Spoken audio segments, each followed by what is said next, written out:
नमस्कार, मराठी मंडळ तुमच्या सगळ्यांचं स्वागत आहे। महाराष्ट्र अधिवेशनामध्ये नेमकं सुरू काय? हा नेत्यांचा कुस्तीचा आखाडा आहे की काय?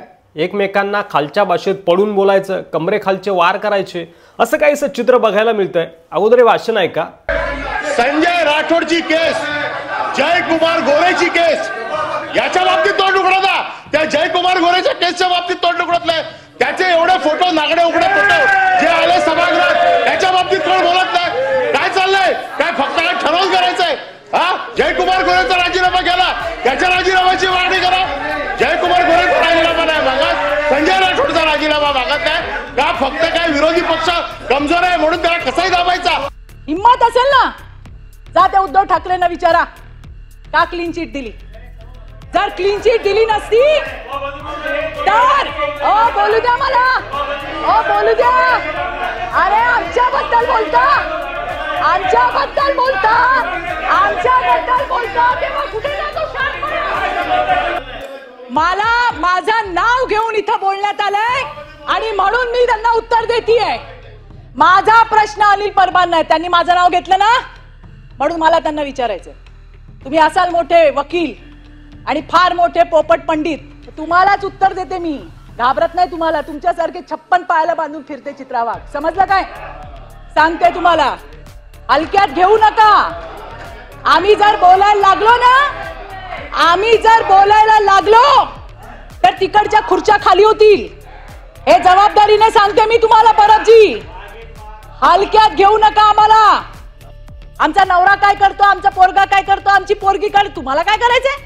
अनिल परब आणि चित्रा वाघ यांच्यामध्ये शाब्दिक चकमक झाल्यानंतर त्यावर प्रतिक्रिया देताना अतुलराजे भवर यांनी असं म्हटलंय की चित्रा वाघ जर अनिल परब यांच्यासारखे 56 जण पायाला बांधून फिरत असेल तर मग चित्रा वाघ कलाकेंद्रामध्ये नाचत होत्या का, असा आरोप त्यांनी चित्रा वाघ यांच्यावर केलाय। मला सांगायचंय सभापती महोदय, या लोकांमध्ये हिम्मत आहे का?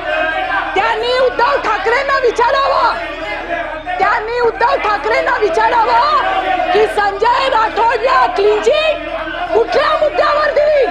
अनिल परब, हिम्मत आहे तुमच्यामध्ये? हिम्मत आहे का तुमच्यामध्ये?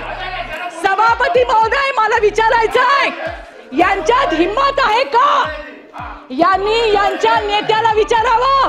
अनिल परब आणि चित्रा वाघ यांच्यातील भांडण कमी होतं की काय? तिकडं अंबादास दानवे आणि गिरीश महाजन यांच्यामध्ये चांगलीच जुंपली। एवढंच नव्हे तर अंबादास दानवे गिरीश महाजन यांच्यावर चक्क बाई मागं सरकून धावून गेल्याचं चित्र विधानसभेच्या अधिवेशनात बघायला मिळालं। काय करणार? काय तुम्ही काय करणार आहे? नवीन नेत्यांचं जर सोडूनच द्या, मात्र जुने आणि अनुभवी नेते देखील विधानसभेच्या अधिवेशनामध्ये एकमेकांवर चालून गेल्याचं बघायला मिळालं। सुरेश धस आणि उद्धव ठाकरे गटाचे आमदार यांच्यामध्ये देखील थोडंफार शाब्दिक चकमक बघायला मिळाली।